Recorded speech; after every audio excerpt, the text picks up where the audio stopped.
On continue. Joyeuse acceptation des épreuves.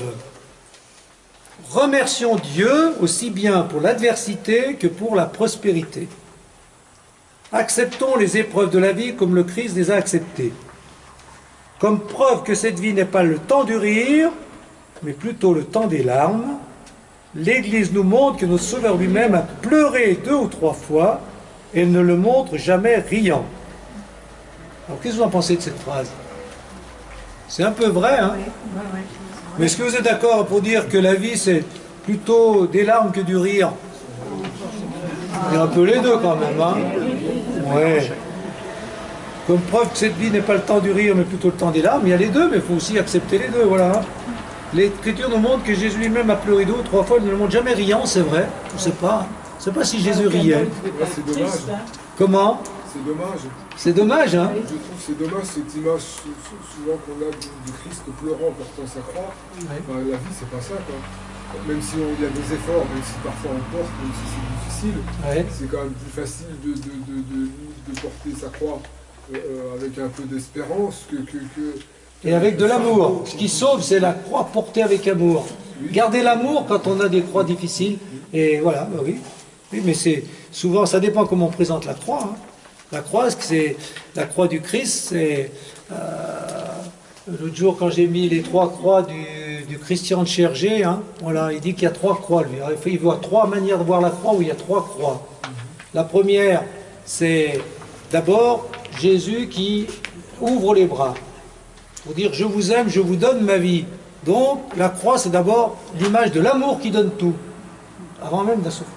Après la deuxième croix, la croix traditionnelle, la croix de la souffrance, c'est l'amour blessé, l'amour qui souffre, l'amour qui n'est pas accueilli, l'amour qui prend des coups, ça voilà, hein, l'amour qui souffre. Donc c'est la croix au sens habituel, la croix de la passion, voilà. Et il dit il y a une troisième croix qui passe devant les 2 autres, c'est l'amour transfiguré, c'est-à-dire celui qui arrive à aimer dans les pires situations, comme lui par exemple, condamné, à garder l'amour dans le cœur, en pardonnant à ses ennemis, à garder l'amour de ce qu'il fait, même si c'est pénible, l'amour celui qui arrive à garder l'amour en le puisant dans le cœur de Dieu, eh ben, c'est la croix transfigurée, c'est la résurrection, c'est la croix de la résurrection. Voilà. Et en fait, dans nos églises, c'est la croix de la résurrection, hein, parce que c'est Jésus vivant qui nous accueille pour nous aider à aimer tout le temps, même et surtout quand c'est difficile, pour que l'amour soit vainqueur. Donc c'est l'amour vainqueur en fait aussi. Vous voyez? Donc c'est bien ça que vous présentez la croix comme ça. Hein. Voilà. Hein. Voilà. Alors est-ce que Jésus a ri? Ça, c'est autre chose. Ça, je sais pas si oui, j'ai lu des choses. On n'en arrive pas à savoir ça. S'il riait. Exultant de joie, oui. Alors la joie, il y a la joie. Oui, le bonheur, la joie, on le sent. Très bien. L'allégresse, ça revient souvent dans la Bible aussi. Comment? Le mot allégresse revient souvent. Allégresse, oui. Mais le rire, c'est autre chose quand même. Les anges au sourire, la Le rire, je sais pas. Oh, il avait de l'humour en tout cas. Il devait rire, il sourire, je sais pas. Enfin bon.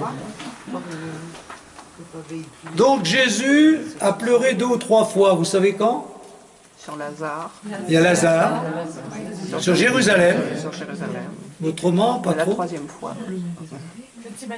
Ah, le mont des Oliviers, oui. C'est les larmes de sang, mais c'est plus que des larmes, oui. Ouais.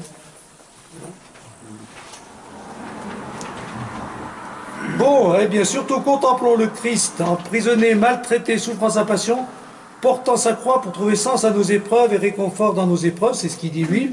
Mais il y a même mieux que ça, c'est le Christ vainqueur par sa résurrection. On le voit sur la croix, mais en sachant et en le célébrant comme le vainqueur par la résurrection. Voilà, alors on peut faire une toute petite pause en pensant à des croix que vous devez porter ou des difficultés que vous avez en ce moment et vous remercier Dieu justement, non pas en disant c'est dur, je porte ma croix, j'en peux plus, ça on peut le dire, mais surtout donne-moi la force de ton amour, aide-moi à aimer même et surtout dans ces circonstances pour que l'amour soit vainqueur. Hein? Alors pensez à ça et faites cette petite prière.